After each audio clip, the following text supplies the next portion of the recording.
우리의 삶에 항상 새로운 일을 계획하시고 이루시는 주님의 은혜가 오늘 우리의 삶에 함께하여 우리의 마음의 성전을 새롭게 하고 그 성전에서 주님을 찬양하는 기쁜 찬양과 감사가 울리는 복된 하루가 되길 기도합니다. 첫 번째 스가랴 6장 1절에서 8절. 여덟 번째 환상. 두 구리산 사이에서 나온 네 병거. 1절에서 3절. 두 구리산 사이에서 나온 네 병거의 등장. 첫째 병거는 붉은 말, 둘째 병거는 검은 말, 셋째 병거는 흰 말, 넷째 병거는 어룽지고 건장한 말들이 메었더라. 4절에서 5절. 스가랴와 천사 사이의 네 병거에 대한 문답. 스가랴가 이것을 천사에게 물음. 이는 하늘의 내 바람인데 온 세상에 주 앞에 서 있다가 나가는 것이라. 6절에서 7절.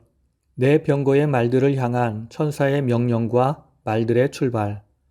검은 말은 북쪽 땅으로 나가고 흰 말은 그 뒤를 따름. 어룽진 말은 남쪽으로 나가고 건장한 말은 땅에 두루 다니더라. 8절. 천사가 외쳐 이르되 북쪽으로 나간 자들이 북쪽에서 내 영을 쉬게 하였느니라. 8가지 환상 중에서 마지막 환상입니다. 여기서는 4개의 병거가 나오는데 이들은 온 세상으로 나가 하나님의 심판을 수행하는 자들입니다. 첫 번째 환상에서도 붉은 말을 탄 사람이 있었고 그 뒤에 붉은 말과 자줏빛 말과 백마가 있어서 온 세상에 두루 다니면서 여호와께서 맡기신 사명을 수행하였습니다. 그들은 하나님께서 이 땅에 존재하는 악인들을 심판하시며 성전을 재건하실 것임을 미리 말씀하시는 것인데 이렇게 첫 번째 환상과 마지막 환상이 대꾸를 이루고 있습니다.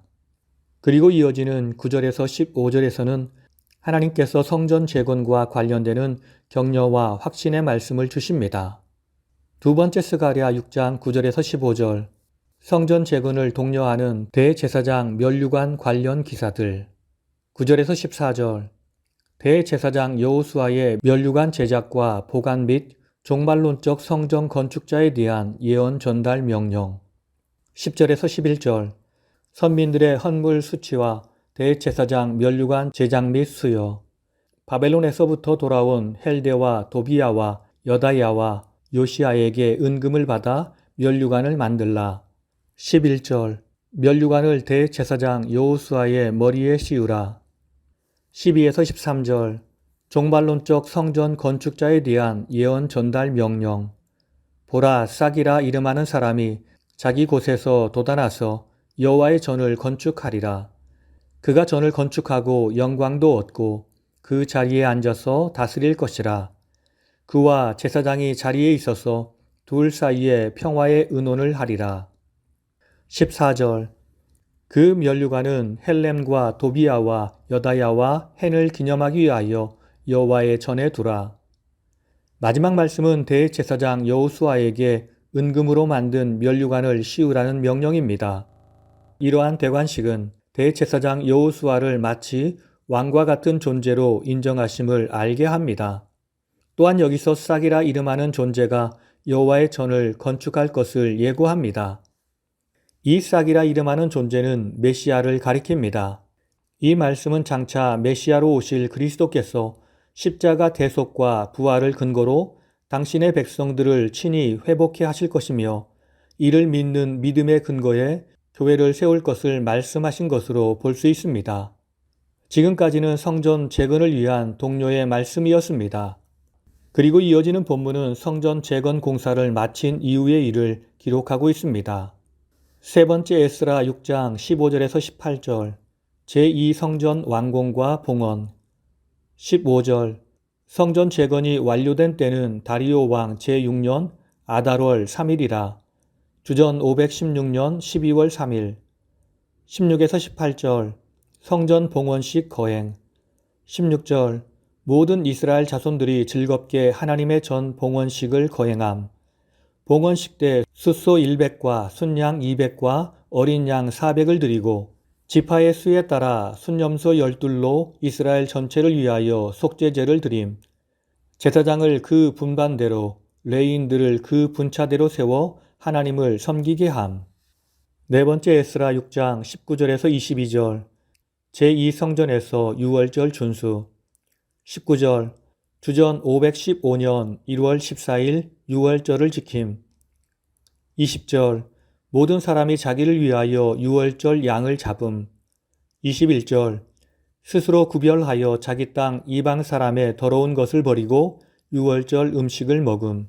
유월절은 이스라엘 백성들이 애굽에서 종살이 하던 생활을 하나님의 은혜로 마치게 된 것을 감사하는 절기입니다. 이 절기는 종된 삶을 벗어버리고 하나님의 은혜 안에서 하나님의 자녀로 사는 새로운 삶의 결단을 말합니다. 이스라엘은 과거에도 여호와 신앙에서 떠나 타락하였다가 다시 신앙을 회복하는 시기에 유월절 행사를 성대하게 행함으로 민족 정체성을 재확립하였습니다. 일례로 히스기야 왕이 유월절을 지켰으며 종교개혁을 단행했던 요시야 왕 역시 유월절 준수를 매우 중요한 일로 여겨 모든 백성과 유월절을 지켰습니다. 바벨론 포로에서 귀환한 이스라엘 공동체 역시 성전을 재건한 뒤에 제사 제도를 정비하고 유월절을 지킴으로 자신들을 이방인의 손에서 구원하신 하나님의 은혜를 감사하고 언약 백성으로서의 새로운 출발을 다짐했습니다. 오늘 말씀을 통해 주시는 교훈은 첫째로 성도는 충성과 헌신으로 하나님 마음을 시원케 해야 합니다. 스가랴 6장 8절을 보면 그가 내게 외쳐 말하여 이르되 북쪽으로 나간 자들이 북쪽에서 내 영을 쉬게 하였느니라 라고 하였습니다. 이는 북쪽으로 나간 자들이 자기에게 주어진 임무를 충성스럽게 수행한 결과가 무엇인지 나타낸 말씀입니다. 한글 개역 성경은 내 영을 쉬게 하였느니라 라고 번역하였는데 이를 다시 해석하면 북쪽으로 나아가 하나님의 명령을 수행하는 자들이 자기에게 부여된 임무를 충실하게 수행함으로써 하나님의 마음을 시원케 해드렸다라는 의미라 할 수 있습니다. 우리가 주 앞에 충성하며 헌신하는 모습을 볼 때 주님은 그 모습을 보시며 시원한 마음, 기쁜 마음을 가지십니다. 우리가 바로 그런 마음을 주님께 드리는 주의 백성이 되어야 하겠습니다. 주님은 우리가 맡겨진 사역을 충성스럽게 감당할 힘과 능력을 주십니다. 우리의 헌신을 통해 주님의 뜻을 이루도록 주의 섭리로 이끌어 가십니다. 우리는 이 사실을 믿고 맡겨진 삶의 자리에서 충성을 다하며 주와 동행하는 삶을 살아야 합니다. 이것이 주님이 우리에게 요구하시는 삶입니다. 두 번째, 하나님께서는 고난과 시련을 통해 성도의 신앙을 성장시키십니다. 에스라 6장 16절을 보면 이스라엘 자손과 제사장들과 레위인들과 기타 사로잡혔던 자의 자손이 즐거이 하나님의 전 봉헌식을 거행했다고 말씀합니다. 이 봉헌식은 자기 몸을 드리는 순전한 제사였습니다. 당시 이스라엘 자손들은 포로 생활에서 돌아와 매우 궁핍한 생활을 하고 있었습니다. 그런데도 그들은 자신이 가진 소유를 하나님께 드려 예배할 수 있다는 사실을 매우 감격스럽게 여기고 즐겁게 여기고 있는 것입니다. 그리고 진정한 마음으로 하나님께 진정한 제사를 드리고 있는 것입니다. 이는 이스라엘 자손들이 나라를 잃고 이방 땅에서의 포로 생활이라는 혹독한 시련을 겪기 전에는 결코 생각할 수 없었던 일이었습니다. 포로 이전의 성전 제사와 예배는 형식에 치우쳐 감격도 즐거움도 없는 형식적인 예배였습니다. 그러므로 우리는 고난을 두려워하지 말고 고난을 통해서 더욱더 주님께 가까이 가는 우리가 되어야 합니다. 오늘 이 하루가 세상의 고난 속에서도 주님을 발견하고 주님의 은혜를 기억하며 감사와 찬양으로 주님께 영광을 돌려 주님의 보좌로 더욱더 가까이 나아가는 복된 하루가 되길 예수님의 이름으로 축원합니다. 다 함께 기도하시겠습니다. 진실로 우리를 사랑하셔서 우리의 삶에 오셔서 주의 임재하는 거룩한 성전을 짓게 하시는 주님, 세상이 우리에게 주는 고난과 환난을 믿음으로 잘 통과하게 하시고 그 믿음으로 날마다 내 마음속과 내 삶 속에 주의 거룩한 성전을 지어가는 우리 모두가 되게 하옵소서. 그리고 그곳에서 주님 앞에 충성과 헌신의 삶을 드리며 주님의 마음을 시원케 하는 주의 일꾼이 되게 하옵소서. 주여 우리에게 힘과 능력을 베풀어 주시옵소서. 우리의 찬양을 받기 합당하신 예수님의 이름으로 기도드립니다. 아멘.